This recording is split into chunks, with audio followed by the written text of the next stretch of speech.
ये आकाशवाणी है। प्रस्तुत है कार्यक्रम सुर्खियों में। इसके अंतर्गत सुनिए उद्यमी भारत कार्यक्रम पर चर्चा। इसमें भाग ले रहे हैं आर्थिक विश्लेषक शिशिर सिन्हा और आकाशवाणी संवाददाता कमल कुमार प्रजापति। आज प्रधानमंत्री नरेंद्र मोदी ने उद्यमी भारत कार्यक्रम में हिस्सा लिया। इस अवसर पर उन्होंने सूक्ष्म, लघु और मध्यम उद्योगों के प्रदर्शन को और बेहतर बनाने के लिए और निर्यात को बढ़ावा देने के मकसद से इस संबंध में कई पहल की शुरुआत की। इसके अलावा उन्होंने एमएसएमईज के लाभार्थियों को 2022-23 के लिए आर्थिक सहायता डिजिटल तरीके से प्रदान की। 2022 के नेशनल एमएसएमईज अवार्ड्स भी उन्होंने वितरित किए और इस मौके पर केंद्रीय मंत्रियों, विभिन्न देशों के राजनयिकों सहित देश भर से एमएसएमईज के स्टेक होल्डर्स भी शामिल थे। मिस्टर सिन्हा, प्रधानमंत्री ने जैसा कि कहा कि भारत को आत्मनिर्भर बनाने में, भारत को बाजार मुहैया कराने में इन उद्यमों की एक बहुत बड़ी क्षमता है और इसे देखते हुए ही बीते 8 सालों में इन उद्यमों के लिए बड़े स्तर पर बजट एलोकेशंस किए गए हैं और साथ ही नीतिगत स्तर पर भी बदलाव किए जा रहे हैं। तो भारत के संदर्भ में इन उद्यमों की क्षमता को आप कैसे देखते हैं और किस तरह से भारत को आत्मनिर्भर बनाने में एमएसएमईज का योगदान है? देखिए, अगर भारतीय अर्थव्यवस्था की बात करें तो लगभग 1/3 हिस्सेदारी जो है वो micro, small and medium enterprise, जिसको हम लोग सूक्ष्म, लघु और मध्यम उद्योग के नाम से जानते हैं। अगर आप पिछले 8 साल में देखें तो लगभग 650% की बढ़ोतरी बजट के आवंटन में हुई है। ये कल की ही बात है, जीएसटी काउंसिल की बैठक खत्म हुई, उसमें एक बड़ा फैसला किया गया इन छोटे कारोबारियों के लिए। वो क्या था कि आप इलेक्ट्रॉनिक कॉमर्स के जरिए अगर आप अपने सामान को बेचना चाहते हैं एक राज्य के भीतर ही, तो आपको रजिस्ट्रेशन कराने की जरूरत नहीं होगी। ये एक बहुत बड़ा कदम है। सरकार एमएसएमई को बढ़ावा देने के लिए क्या कुछ कर रही है और उसका किस तरीके का योगदान है भारतीय अर्थव्यवस्था में, तो मुझे लगता है कि जो अभी तक के जो पहल किए गए वो तो महत्वपूर्ण है ही, चाहे वो बजट का आवंटन बढ़ाया जाना, चाहे इमरजेंसी क्रेडिट गारंटी लाइन की बात हम लोग करें या फिर ईज ऑफ डूइंग बिजनेस की बात करें। इन सब मामलों में जो पहल की गई है वो तो महत्वपूर्ण है ही। और सबसे ताजा पहल जो है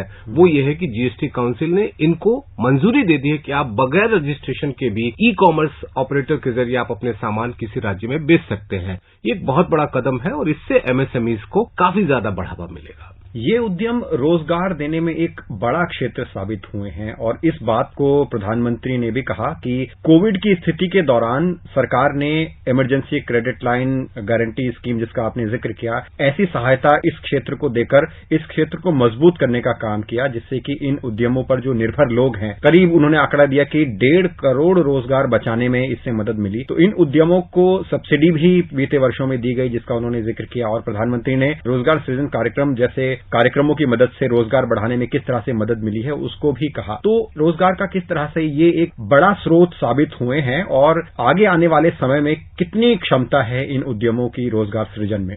देखिए, भारत की श्रम शक्ति अगर आप देखेंगे तो लगभग 50 करोड़ है और उसमें से अगर आप एमएसएमई की ओर से अगर आप देखेंगे कि वो कितना लोगों को रोजगार मुहैया कराते हैं तो लगभग 11 करोड़ है। तो आप ये समझ लीजिए कि लगभग 20% यानी कि हर 5वां जो श्रम शक्ति जो है वो एमएसएमई से जुड़ा हुआ है। अब यहाँ पर इनसे कितने ज्यादा रोजगार की क्षमता पैदा हो सकती है इसका आकलन लगाना कोई आसान काम नहीं है, लेकिन एक बात तो तय है कि एक तरफ तो प्रत्यक्ष रोजगार के मौके बनेंगे जो कि अप्रत्यक्ष रोजगार को बढ़ाने में भी मदद करेगा। अब एक मोटा मोटा अनुमान आप ले लीजिए कि एक अगर प्रत्यक्ष रोजगार मिलता है तो 2 से 2.5-3 जो है वो अप्रत्यक्ष रोजगार के मौके बनते हैं। तो जब हम लोग बात करते हैं कि देश में डेमोग्राफिक डिविडेंड का हमको फायदा उठाना है तो उसके लिए सबसे अहम क्या है कि आप रोजगार के मौके कैसे मुहैया कराते हैं और उसमें एमएसएमई की बड़ी हिस्सेदारी है। एक पहलू तो ये है। दूसरा ये है कि जो लोग नौकरी देना चाहते हैं नौकरी लेने के बजाय, उनके लिए भी एक प्लेटफॉर्म है जहां पर वो अपना खुद का कारोबार शुरू करे और वो खुद कई लोगों को रोजगार दे सकते हैं। तो एक तरफ जो रोजगार लेना चाहते हैं उनके लिए भी मौका है और एक तरफ जो रोजगार देना चाहते हैं उनके लिए भी ये एक बेहतर प्लेटफॉर्म है। भारत के निर्यात को बढ़ाने में और नया बाजार भारत के उत्पादों को मिले, ऐसे में इस क्षेत्र के रोल को आप कैसे देखते हैं? अगर हम लोग बड़ी बड़ी कंपनियों की बात करते हैं तो बड़ी बड़ी कंपनियां जो सामान बनाती हैं उन सामान को बनाने में जो कई छोटे छोटे जो सामान है उनको बनाने का काम या सेवा मुहैया कराने का काम एमएसएमई के जरिए होता है। तो अब जब हम लोग बात कर रहे हैं कि मर्केंडाइज एक्सपोर्ट जो है वो $400 बिलियन से ज्यादा का हो रहा है और इसमें और ज्यादा बढ़ोतरी होने के आसार हैं, वहां पर एमएसएमई का बढ़ना जो बाकी मैन्युफैक्चरिंग इंडस्ट्री है, जो कि बड़े एक्सपोर्टर्स हैं, उनको वो बढ़ावा देगा, उनको वो मदद करेगा और उनके मदद से ये कंपनियां जो हैं वो निर्यात में अपनी हिस्सेदारी बढ़ा सकती हैं। तो हम लोग जब निर्यात की बात करते हैं तो केवल हम ये ना सोचे कि बड़े एक्सपोर्टर्स या बड़े मैन्युफैक्चरर्स क्या कर रहे हैं, बल्कि हम ये भी सोचें कि जो ये हमारे सूक्ष्म मझोले छोटे उद्योग हैं वो किस तरीके से उनको समर्थन मुहैया करा रहे हैं, वो किस तरीके से उनको सहयोग दे रहे हैं, जिससे कि वो बड़े पैमाने पर निर्यात कर सके। ज्यादा से ज्यादा उद्यम भारत में स्थापित हों, इसके लिए आवश्यक है कि ज्यादा से ज्यादा उद्यमी सामने आए और इसके लिए प्रधानमंत्री ने कहा कि मुद्रा योजना जैसे सरकार के कदमों से भारत में उद्यमों की संख्या बढ़ी है। तो देश में जो बढ़ती एंटरप्रेन्योरशिप है वो किस तरह से हमारी आत्मनिर्भरता हासिल करने के लक्ष्य में बहुत जरूरी है और जो प्रगति हुई है बीते सालों में कि भारत में बहुत से उद्यमी अब सामने आ रहे हैं, रोज नए उद्यम स्थापित हो रहे हैं, इस प्रगति को भी आप कैसे देखते हैं? उद्यमिता को हमको बढ़ावा देना है तो हम हमेशा ये ना सोचे कि कोई बड़ी कंपनी लगा रही है सिर्फ वही उद्यमिता है। ये जो छोटे छोटे जो उद्योग धंधे हैं या छोटे छोटे इकाइयां हैं, जिनको आप कुटीर उद्योग के नाम से जान लीजिए, जिनको आप लघु उद्योग के नाम से जान लीजिए, जिनको आप सूक्ष्म औद्योगिक इकाई के नाम से जान लीजिए, ये सभी एक बड़ी भूमिका निभाते हैं। अब सवाल ये है कि इनके लिए जो योजनाएं हैं, चाहे आप स्टार्टअप स्कीम की बात करें, चाहे स्टैंडअप स्कीम की बात करें, चाहे मुद्रा की बात करें, इन सभी योजनाओं का मकसद क्या है कि देश में उद्यमिता को कैसे बढ़ावा दिया जाए। और अब देखिए कि स्टार्टअप जो हम लोग बात करते हैं, आज देश में यूनिकॉर्न की संख्या कितनी ज्यादा हो गई। यूनिकॉर्न यानी कि जिनका वैल्यूएशन $100 करोड़ या उससे कहीं ज्यादा का है। तो जब ये संख्या लगातार बढ़ती जा रही है तो एक बड़ी संख्या में लोगों को आगे आने के लिए प्रोत्साहित भी कर रही है। ईज ऑफ डूइंग बिजनेस के मामले में राज्यों के स्तर पर जो मुकाबला, जो प्रतिस्पर्धा हो रहा है, उससे भी उद्यमिता का माहौल बेहतर हो रहा है। ये देश में उद्यमिता को बढ़ाने में काफी मदद करेगा। सरकार का फोकस इस ओर भी है जो स्वदेशी और परंपरागत उद्यम है उनको बढ़ावा मिला है। जैसे प्रधानमंत्री ने उदाहरण दिया कि बीते सालों में खादी की बिक्री में 4 गुना बढ़ोतरी हुई है और खादी और ग्रामोद्योग का जो मुनाफा है वो 1 लाख करोड़ रुपए को पार कर गया है। तो भारत के जो परंपरागत और स्वदेशी उद्योग धंधे हैं वो कितनी क्षमता रखते हैं भारत की अर्थव्यवस्था में, खासतौर पर एमएसएमई के परिप्रेक्ष्य से हम इसे देखें तो? देखिए, आपने खादी का जिक्र किया। अब खादी जो है वो एक ब्रांड बन चुका है। आज आप देखिए कि हर बड़े शहर में वहां पर एक खादी का एक आपको बड़ा आउटलेट दिखेगा।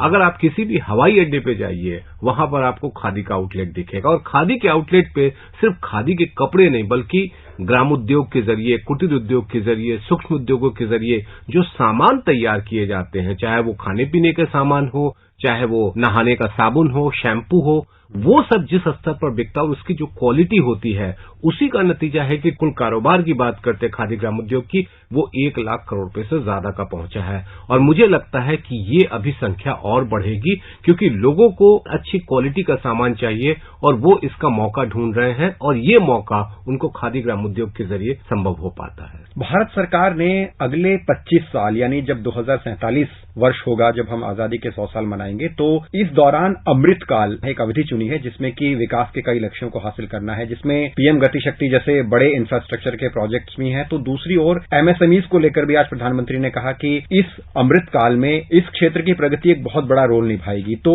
हम आपसे समझना चाहेंगे कि भविष्य में भारत की अर्थव्यवस्था में भारत के एमएसएमई सेक्टर किस तरह से प्रगति का एक बड़ा आयाम साबित हो सकते हैं। जब आप मध्यम अवधि या लंबी अवधि की विकास योजनाएं बनाते हैं तो उसमें आपको 1/3 जो हिस्सेदारी रखते हैं उनके बड़े योगदान की भी आपको चर्चा करनी होगी। प्रधानमंत्री इसी की ओर इशारा कर रहे हैं और मुझे लगता है कि अगले जो आप 25 साल की बात कर रहे हैं, मैं उसको थोड़ा और कम कर दूं, 5 साल या 10 साल का अवधि लेकर के चलूं, तो इस दौरान आप देखेंगे कि एमएसएमई की बेहतरी और हुई है। उद्यमिता जैसे जैसे बढ़ेगा, एमएसएमई को और बढ़ावा मिलेगा। जैसे जैसे इन सामान की गुणवत्ता के ऊपर लोगों का भरोसा बनेगा, इन उद्योग के लिए जो है वो कारोबार बढ़ाने का काफी मौका बनेगा।